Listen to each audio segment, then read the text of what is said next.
అదే RTV app వార్తల్ని క్షణాల్లో చదివే అవకాశం ఉంటుంది. ఒక న్యూస్ పేపర్, ఒక టెలివిజన్ ఛానల్ మీ చేతుల్లో ఎప్పుడూ ఉంటాయి. పట్టణంలో గత 2-3 నెలలుగా విస్తృతంగా వాహనాల తనిఖీ నిర్వహించడం జరిగింది. సో ఈ వాహనాల తనిఖీలో భాగంగా హై సౌండ్ పొల్యూషన్ ఇస్తున్నటువంటి వాహనాలు, ముఖ్యంగా బుల్లెట్ లాంటి వాహనాలతోటి ఎక్కువ శబ్దాన్ని చేసుకుంటూ ప్రజలకి ఇబ్బంది కలిగిస్తున్నటువంటి వాహనాల మీద కూడా దృష్టి పెట్టడం జరిగింది. సో ఈ 2 నెలల కాలంలో కామారెడ్డి పట్టణ పోలీసులు విస్తృతంగా చేసిన ఈ తనిఖీలల్లో సుమారుగా 60 సైలెన్సర్లని హై సౌండ్ ఇచ్చి ప్రజలకి ఇబ్బంది కలిగిస్తున్నటువంటి సైలెన్సర్ని సీజ్ చేయడం జరిగింది. వాటి మీద కేసులు కూడా బుక్ చేయడం జరిగింది. సో ఈ సైలెన్సర్లని ఈరోజు మన పట్టణ సిఐ చంద్రశేఖర్ రెడ్డి గారి ఆధ్వర్యంలో వీటిని డిస్మెంటల్ చేయడం జరిగింది. సో దయచేసి పట్టణ ప్రజలకి, కామారెడ్డి జిల్లా ప్రజలకి పోలీసు చేస్తున్నటువంటి రిక్వెస్ట్, మీరు ఏదైతే వాహనాల ఎమ్మటి వచ్చిన సైలెన్సర్స్ ఉంటాయో అవే వాడండి. దాన్ని మాడిఫైడ్ సైలెన్సర్లు వాడితే దానివల్ల హెల్త్ మీద, ముఖ్యంగా ప్రజల హెల్త్ మీద ప్రభావం చూపించేటటువంటి అవకాశం ఉంటుంది. కనుక మీరు అటువంటి వాహనాలకి హై సౌండ్ ఇచ్చేటటువంటి సైలెన్సర్లు వాడితే మాత్రం తప్పకుండా దాని మీద కేసులు బుక్ చేస్తారు. దానికి సంబంధించినటువంటి చలనాలు కూడా వేయడం జరుగుతాయి. 40 years of campus, hobby clubs, student mentoring, eco-friendly campus. KL, deemed to be university. కాబట్టి దయచేసి వెహికల్లు ఏదైతే తయారైతున్నప్పుడు ఉన్న ఏదైతే పార్ట్స్ ఉన్నాయో అవి వరకే వాడాలి.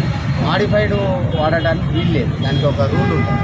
సో కనుక మీరు దయచేసి అటువంటి హై సౌండ్ ఇచ్చేటటువంటి సైలెన్సర్ పోవద్దని ప్రజలందరికీ కామారెడ్డి పోలీస్ తరఫున విజ్ఞప్తి చేస్తారు. రాత్రి వేళల్లో కొంచెం తిరుగుతున్నటువంటి సౌండ్ పొల్యూషన్ చేసుకుంటూ తిరుగుతున్న వాహనాలని గుర్తించి ఆ వాహనాలని మనము సీజ్ చేయడం జరిగింది. సుమారుగా ఇది 2వ దఫా.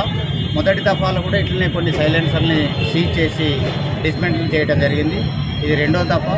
సో ఇది కార్యక్రమం నిరంతరం ఉంటుంది. ఇది ఎవర్ ఎండింగ్. ఎప్పుడు మేము తనిఖీలు నిర్వహిస్తూనే ఉంటాం. అటువంటి మా దృష్టికి వచ్చినప్పుడు ఖచ్చితంగా స్వాధీనం చేసుకుంటాం. ఎంఏ యాక్ట్ ప్రకారం వాటి మీద కేసులు బుక్ చేస్తాం.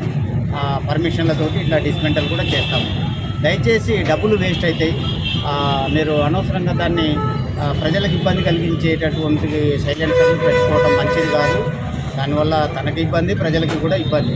కనుక ప్రజలందరూ గమనించాలని కోరుతున్నాం. అలాగే విషయాల ప్రకారము ప్రతి వీకెండ్స్లో సబ్ డివిజన్ లెవెల్లో పెద్ద ఎత్తున మేము వెహికల్ చెకింగ్ ఆర్గనైజ్ చేస్తూ ఉన్నాం. సో దయచేసి వాహనదారులు గుర్తించాలి. లైసెన్స్ లేని పిల్లలకి, మైనర్లకి ముఖ్యంగా మీరు వాహనాలు ఇవ్వడం వల్ల చాలా ప్రమాదాలు జరుగుతున్నాయి. ఇప్పటిదాకా జరిగినటువంటి ప్రమాదాలని, రోడ్ యాక్సిడెంట్లని మనము ఎనాలిసిస్ చేసుకుంటే చాలామంది యూత్ చనిపోతూ ఉన్నారు. దానివల్ల అది చాలా విచారించదగినటువంటి అంశం. తల్లిదండ్రులు గమనించాలి. డ్రైవింగ్ లైసెన్స్ లేని మైనర్ పిల్లలకు వాహనాలు ఇవ్వద్దు. దయచేసి హెల్మెట్ కల్చర్ని మనం ఇంప్రూవ్ చేసుకోవాలి. హెల్మెట్ జస్ట్ 300-400 రూపాయలు ఉంటుంది, కానీ మన ప్రాణాన్ని కాపాడుతుంది. కనుక కొంచెం హెల్మెట్ వాడకాన్ని మీరు దాని మీద శ్రద్ధ పెట్టాలి. ప్రజలందరూ గమనించి అది వాడుతూ ఉంటే మన లైఫ్ సేవ్ అవుతుంది. ముఖ్యంగా బండి నెంబర్ ప్లేట్స్ పెట్టుకోవాలి. ఎందుకంటే అక్కడక్కడ చైన్ స్నాచింగ్స్ అవుతాయి. నెంబర్ ప్లేట్స్ లేని వాహనాల మీద వస్తే బండ్లు సీజ్ చేస్తారు పోలీసు వాళ్ళు. కనుక మీరు బండి రిజిస్ట్రేషన్ చేసుకోండి, నెంబర్ ప్లేట్స్ పెట్టుకోండి. మోటార్ సైకిల్ రైడ్ చేస్తున్నటువంటి వాళ్ళు హెల్మెట్ పెట్టుకోండి. పేపర్లన్నీ ప్రాపర్గా పెట్టుకొని మీరు సేఫ్గా ఉండాలనేది పోలీసుల యొక్క విజ్ఞప్తి. మరిన్ని వీడియోస్ కోసం ఛానల్ ని సబ్స్క్రైబ్ చేయండి. లేటెస్ట్ అప్డేట్స్ కోసం వాట్సాప్ ఛానల్ ని ఫాలో చేయండి. అండ్ లింక్ డిస్క్రిప్షన్ లో ఉంది.